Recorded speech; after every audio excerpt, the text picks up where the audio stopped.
important, toujours un roadshow, parce que c'est le contact entre, je dirais, la vie de l'entreprise et des acteurs importants de l'entreprise que sont les investisseurs. Et donc, c'est une prise de température et à la fois, c'est aussi, je dirais, une nécessité de pédagogie, d'explication, d'assumer ses responsabilités aussi aux yeux du monde de l'actionnariat qui est important pour le développement industriel. Voilà.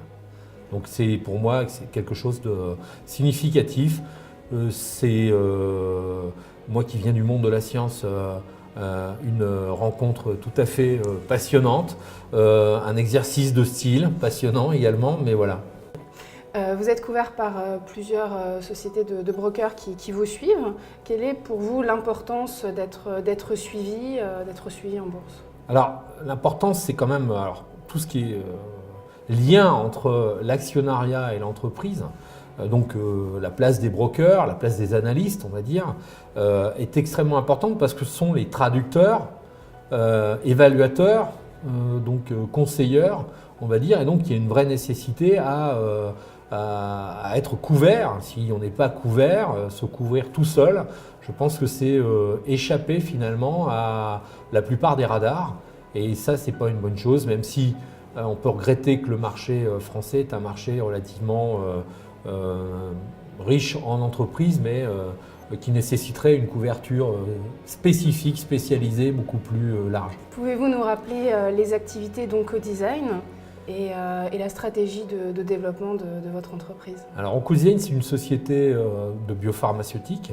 qui est spécialisée en médecine de précision, plutôt adressée aux sous-populations de patients non répondeurs au traitement. On parle sous-population, médecine de précision, donc caractérisation quasi individuelle de la maladie, si on est dans ce domaine. On a, pour ce faire, depuis 20 ans maintenant, dégagé des technologies qui permettent de sélectionner d'une part les meilleurs composés, d'autre part on s'est fixé depuis quelques années également sur une famille de cibles intéressantes, les kinases. Et là, on a une avancée assez considérable dans nos programmes de découverte d'inhibiteurs de kinases. On pense que plus de 400 pathologies viennent de la dérégulation des kinases, donc c'est un réservoir important, une cible thérapeutique potentielle. En médecine de précision, il faut des outils pour suivre la présence de cette cible, et pour lui donner le bon traitement au patient qui exprime la cible. Et donc là, on a misé beaucoup sur les radiotraceurs, et là on marque les petites molécules spécifiques pour en faire des radiotraceurs. Ça c'est important, et donc c'est aussi une de nos voies de recherche parallèle. Et puis plus récemment, la troisième activité, on va dire, stratégique, c'est études, et études c'est plutôt accès à l'intelligence artificielle pour aller chercher les sous-populations de patients. De ces sous-populations, redéterminer de nouvelles cibles thérapeutiques intéressantes. Donc la boucle est bouclée. Avec ces trois activités, on a une plateforme biopharmaceutique qui est en pointe en médecine de précision. Donc notre objectif dans ce domaine, c'est d'arriver à hisser des molécules en 2020 en oncologie, mais également dans maladies auto-immunes et système nerveux central, des molécules candidats médicaments dans les premières phases cliniques. Alors, on a une caractéristique, c'est que nos technologies, on les a développées en travaillant en relation avec l'industrie pharma et les biotech. On a une activité de service sur ces technologies, on ouvre nos technologies à l'industrie et on a un chiffre d'affaires. Et ce chiffre d'affaires, on va aussi le hisser à une hauteur de 30 millions d'euros en 2020. On y travaille, on a déjà fait une bonne partie du chemin. Voilà. On est passé par des acquisitions récemment, qui sont plutôt dans un but de complémentarité techno, mais qui nous permettent d'accroître aussi, de participer à l'accroissement de ce chiffre d'affaires de service. On a une politique, on va dire, on a un business model qui est un business model, on va dire, basé sur un chiffre d'affaires provenant du service et un chiffre d'affaires provenant de nos activités de licensing et de partenariats issus de nos technologies, en chimie notamment.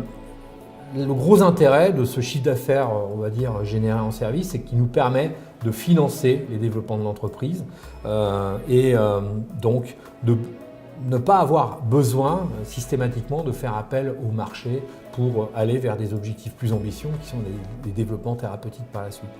L'acquisition du centre de recherche des Ulysses de GSK va tout à fait dans cette ligne-là, puisqu'on a négocié avec GSK un financement sur 4 ans de plus de 30 millions d'euros. Et ces 30 millions d'euros, on les réinvestit directement sur nos programmes de recherche.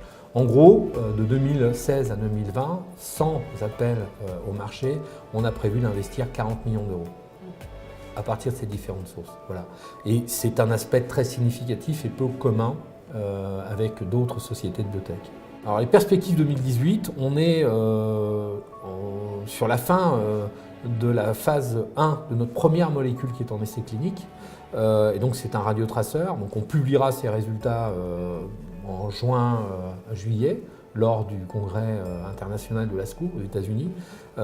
C'est un point important, on était très innovants, on était parmi les premières sociétés à travailler dans ce domaine pour en faire, dans cette optique, un radiotraceur, comment détecter la cible à l'intérieur des tumeurs. Et on a des résultats extrêmement intéressants. Donc ça, c'est un rendez-vous de l'année. Autre rendez-vous de l'année, on travaille à l'accroissement, bien sûr, de notre chiffre d'affaires de service. On travaille à la fin de l'intégration des 2 structures qu'on a acquises et on a une optimisation financière derrière qu'on attend de ces intégrations. On a également de nos programmes, qui sont en cours, licensing, sur lesquels on finance jusqu'au candidat médicament, beaucoup de discussions en route avec l'industrie pharma et des discussions extrêmement intéressantes. Et à la différence, on va dire, d'il y a quelques années, et ça c'est la stratégie d'accélération avec l'acquisition du CFH qui le permet, on a un positionnement beaucoup plus fort parce qu'on va amener les candidats médicaments directement, voire avoir la capacité à les passer en clinique également. Que va vous apporter les deux acquisitions que vous avez faites récemment via le centre de GSK, le centre François Yaffil, et également Bertin Pharma? Comment tout cela s'intègre dans votre stratégie de développement? Alors, bonne question. Ce n'est pas une stratégie de build-up, on va dire, comme peuvent la servir un certain nombre de sociétés connues sur le marché. Eurofins, c'est une croissance, build-up. Nous, on n'est pas axé là-dessus. On a fait des choix pour compléter nos technologies. Donc, le CFH nous amène la compétence en drug discovery, de la chimie, de la biologie, nous amène 5 à 6 autres aires thérapeutiques nouvelles sur lesquelles on n'était pas, des compétences notamment qui nous servent pour le développement de nos propres projets en interne. On parle de l'ARC2, on parle de RIPK2, qui sont 2 projets en licensing très avancés. RIPK2 sur les maladies auto-immunes, l'ARC2 sur le Parkinson, et où là, on a pu mesurer directement l'effet de cet apport sur cette année avec une progression très nette en direction du candidat médicament. Donc on a déjà, à partir du moment où le CFH est intégré, c'est-à-dire on a signé fin décembre 2016, nos programmes de R&D interne étaient déjà en route.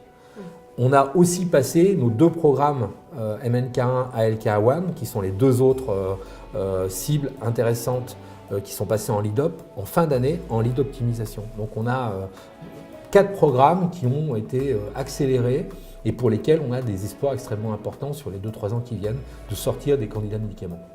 Donc ça, c'est une accélération.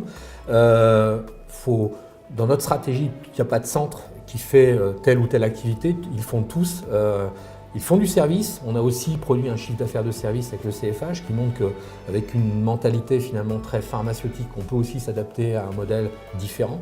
Donc ça, c'était très intéressant de le faire. Donc contribution au chiffre d'affaires. Bertin Pharma, c'est 2016, 5,3, 0,8 d'EBITDA. Donc c'est déjà un chiffre d'affaires, c'est des compétences très pointues en bioanalytique, c'est également renforcement de ce qu'on fait, y compris dans un cadre réglementaire, ce qu'on n'avait pas avant. C'est en infectiologie, en immunologie, des compétences très spécifiques aussi, donc c'est une intégration de nouvelles compétences et en même temps d'un chiffre d'affaires de service qui nous permet d'avancer. Alors le chiffre d'affaires service, il a progressé intrinsèquement, plus de 30%. Et de 50% si on additionne les 4 derniers mois de l'année où on a pu prendre en compte le chiffre d'affaires provenant de Bertin Pharma. Voilà. Donc c'est tout ça l'intégration. C'est-à-dire qu'on est passé d'une société de 90 personnes, 220 personnes. Le fait qu'on ait cette démarche de complémentarité technologique nécessaire pour qu'on puisse atteindre l'excellence et faire mûrir notre pipe interne de projet, eh bien, c'est très attractif pour les scientifiques qui arrivent, et donc cette intégration se passe très très bien.